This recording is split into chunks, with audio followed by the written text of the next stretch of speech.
Bonjour à tous, je m'appelle Nicolas, je suis au Canada pour l'année 2016-2017 et je voulais partager avec vous qu'est-ce que c'est qu'une correspondante locale. Alors une correspondante locale, c'est une personne qui va être très proche de nous à l'étranger. Donc c'est une personne qui est là pour différentes choses, pour notre sécurité, pour tout. C'est vraiment, faut vraiment prendre cette personne comme une deuxième maman et vraiment l'accepter comme telle, parce que c'est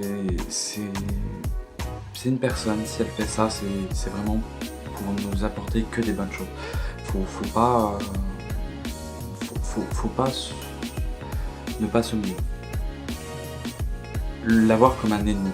C'est vraiment une personne qui est là que pour nous aider et il faut vraiment l'accepter comme telle, comme une deuxième mère, car le plus souvent c'est le cas, et c'est une personne qui est digne de confiance, en qui on peut dire tout, et quoi qu'il arrive, et c'est vraiment quelque chose d'important.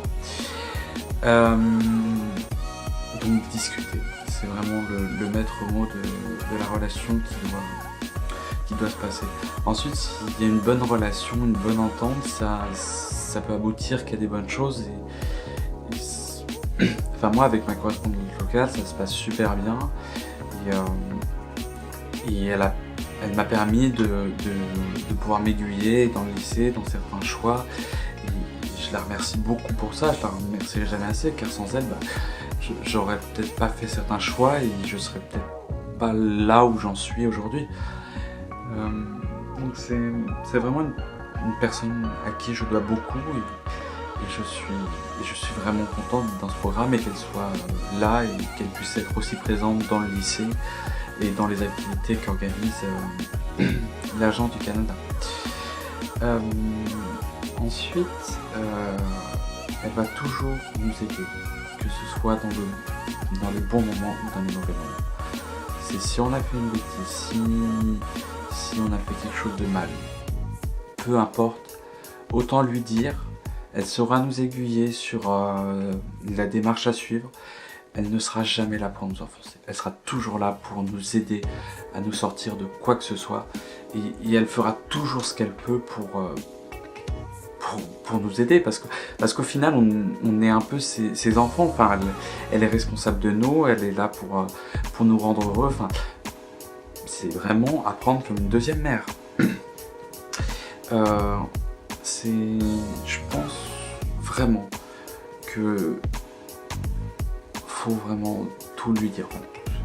Pas tout, on va pas parler du temps et de ce qu'on a mangé hier soir, mais vraiment elle est là pour entendre les mauvaises choses, mais aussi elle est là pour entendre les bonnes choses.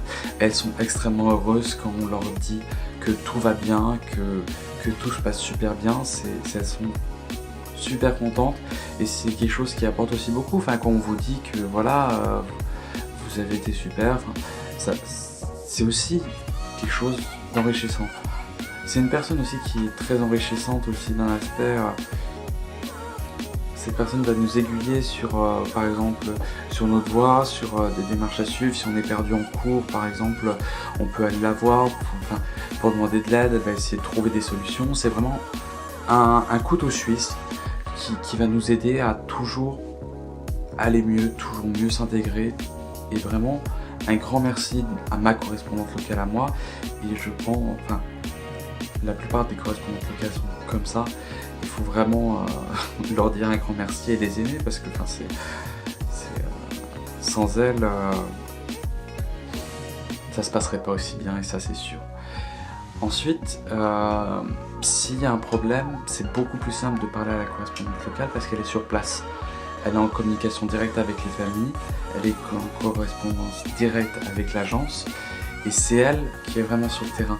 Parce que si on appelle les parents, nos parents en France, les parents qui appellent notre organisme qui appelle la responsable de l'Agence du Canada, cette responsable qui appelle le manager et ce manager qui appelle la correspondante locale. Ça va faire un chemin qui va prendre 2 ou 3 jours pour finalement quelque chose qui aurait pu se régler en 2 heures avec la correspondante locale sans problème. Et parfois ça prend des ampleurs tellement énormes que, alors que finalement c'est peut-être qu'un quiproquo ou une mauvaise compréhension et quelque chose de tout à fait stupide et qui aurait pu être réglé tout de suite. Donc c'est vraiment une personne qui est là pour nous aider tout le temps et il faut vraiment partager des bons moments avec elle et être normal en fait, vraiment la prendre comme une deuxième mère et c'est toujours des personnes extrêmement gentilles et voilà, enfin faut pas vraiment la prendre comme une forme d'autorité oppressante. Non, elle est vraiment là pour nous aider et un grand merci à la mienne et voilà. Que dire de plus, ce sont des secondes mamans extraordinaires. Un grand merci à ISPA, donc c'est mon organisme en France. Que dire d'autre? Merci.